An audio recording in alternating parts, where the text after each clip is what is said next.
Bismillahirrahmanirrahim. Assalamualaikum warahmatullahi wabarakatuh. Terima kasih waktunya. Saya ralat, bukan yang ada yang ingin mengomentari, bukan, tapi disuruh mengomentari oleh panitia. Saya tidak minta, saya tidak akan mau berkomentar sebenarnya, karena beliau-beliau ini juga guru saya dan tandem lah istilahnya. Karena sesama biskota kan dilarang saling mendahului ya. Sesama alumni Ciputat dilarang saling mendahului.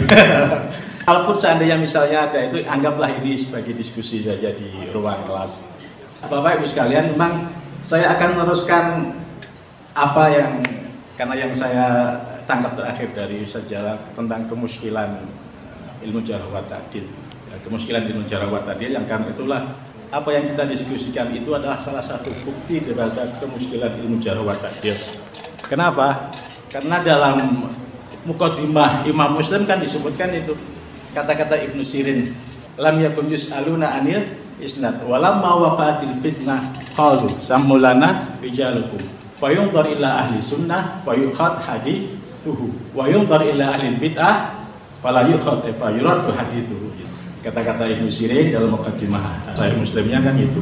Awalnya hadis itu para ahli hadis tidak mempersoalkan sanad pada awalnya. Tidak bermasalahkan bagus sanadnya ahli bid'ah atau tidak, apa itu Syiah, Rafidhah ataupun Khawarij ataupun Mu'tazilah segala macam tidak dipermasalahkan. Tapi kemudian setelah terjadi fitnah, terlepas daripada apa yang dimaksud dengan fitnah, di antara alum hadis barat dengan ahli hadis timur juga berbeda untuk menentukan fitnah yang dimaksud, apakah fitnah Utsman, apakah fitnah terbunuhnya Khalifah Walid. Tapi ketika terjadi fitnah, kemudian ahli hadis baru mempermasalahkan sanad, mempertanyakan siapa yang membawakan hadis ini. Kalau yang membawakan hadis ini adalah ahli sunnah, hadisnya diterima. Kalau seandainya yang membawakan hadis itu adalah ahli bid'ah, maka hadisnya ditolak. Ahli bid'ah hadisnya harus ditolak. Nah, apa yang kita diskusikan sekarang bukti daripada ketidakkonsistenan ataupun ya inkonsistensi daripada atau kemuskilan, kalau mengambil bahasanya Ustaz Jalal, kemuskilan ilmu jarh wa ta'dil. Karena itulah kemudian muncul kan beberapa orang seperti yang disebutkan Ustaz Dr. Ubaidi Jamaluddin Al-Qasimi mencoba untuk merekonstruksi. Dan itu sebenarnya kan sudah banyak orang-orang yang merekonstruksi ilmu jarh wa ta'dil. Al-Adlul Jamil fi Dambil Ahli Jarh wa Ta'dil.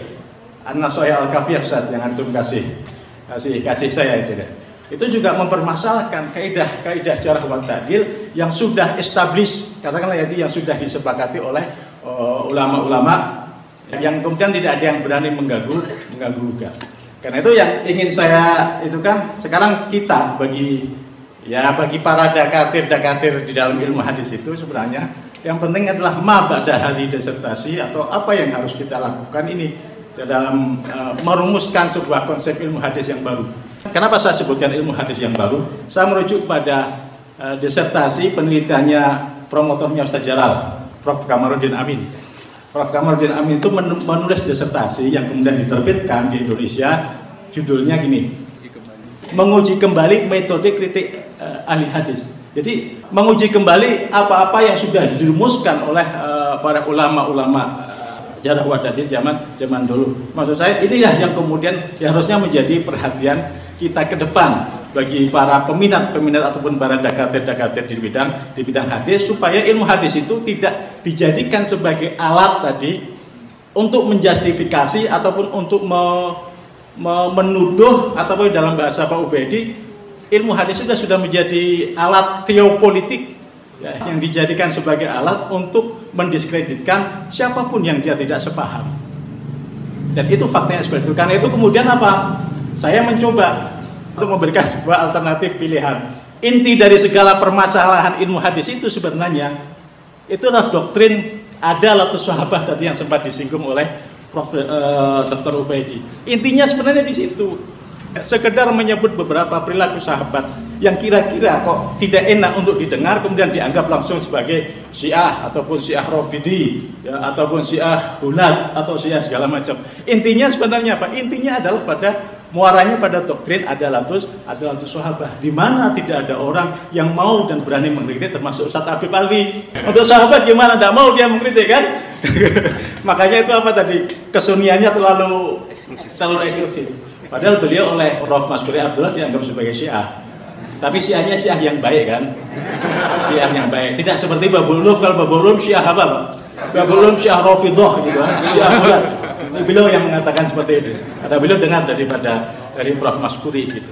Maksud saya seperti itu. Jadi gini, ada problem mendasar dalam ilmu hadis itu, dan problemnya adalah karena tidak ada yang berani jujur. Nah, padahal kejujuran itu adalah tadi disebutkan harusnya yang menjadi inti daripada kriteria untuk menentukan sahih sikoh atau tidaknya kejujuran. Tapi ternyata tidak ada yang jujur. Tidak ada yang jujur ketika sudah masuk di dalam persoalan sahabat. Itu problem utamanya di situ. Untuk mengetahui lebih lanjut silakan baca disertasi saya Al-Mu'awiyat. Itu disertasi yang sudah diuji juga oleh itu satu.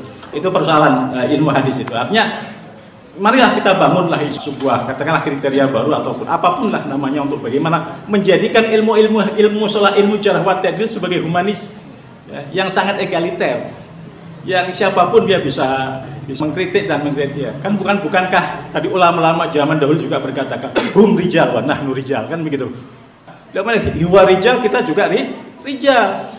Tapi tentunya bukan sekedar kritik kan, ada harus prosesnya. Prosesnya diantaranya melalui studi S3 pasca di Ciputat seperti yang dilakukan oleh itu satu. Nah, kedua, ini menarik lagi nih. Tadi disebutkan ada salah seorang perawi namanya Abdur Razzaq Ibn Hammam As-Sun'ani ya. Perawi nomor 8 kalau tidak salah. Kalau tidak salah nomor 8 nomor 9 halaman 223 apa berapa. Abdur Razzaq Ibn Hammam As-Sun'ani yang tadi meriwayatkan tentang beberapa kelompok sahabat yang di Aqabah sepulang dari Tabuk. Menarik karena Hammam Ibn Abdur Razzaq As-Sun'ani ini juga salah satu perawi kitab Sulaim Ibn Qais Al-Hilali. Jadi Abdur Razzaq bin Hammam itu mengambil dari Ma'mar Ar-Rasyid. Ma'mar Ar-Rasyid itu mengambil dari Abban ibn Iyas. Abban ibn Iyas mengambil langsung dari Sulaim. Nah, Sulaim mengambil dari para sahabat. Abdur Razzaq bin Hammam ini ternyata kepada Abdur Razzaq ini bergurulah Ibnu Mubarak. Muhammad Ibnu Al-Mubarak. Dan Muhammad Ibnu Al-Mubarak inilah kemudian yang menulis sebuah kriteria untuk menentukan kriteria adalah rawi itu. Ada 5 kriteria yang beliau sebutkan. Di antara yang terakhir itu adalah apa? Wala yashrab hadas syarab aw nabid. Itu kata Ibnu Mubarak. Orang dianggap adil rawi itu kalau seandainya ada 5 kriteria. Terakhirnya wala yashrab hadas syarab atau dalam tanda kurung nabid. Atau dalam tanda kurung nabid. Nah, ini problemnya. Wala yashrab hadas syarab al nabid. Nah, ternyata kalau kita buka buku-buku sejarah segala macam, banyak para rawi itu khususnya tadi yang Ustaz Alwi tidak berani untuk menentukan sikap terkait para ashab itu, ada mereka yang banyak itu yashrab nabid. Tapi kan tidak mau, itu kaidah ini tidak diperlakukan kepada mereka. Karena itulah apa yang katakan Pak Prof. Kamarudin Amin itu, kaidah jarh wa ta'dil itu tidak diperlakukan secara konsisten. Kalau itu diperlakukan secara konsisten, maka akan banyak hadis-hadis yang dianggap sahih menjadi tidak sahih, dan banyaklah kebalikannya, hadis yang tadinya tidak sahih menjadi sahih. Itu komentarnya Prof. Kamarudin Amin dalam bukunya disertasinya menguji kembali itu.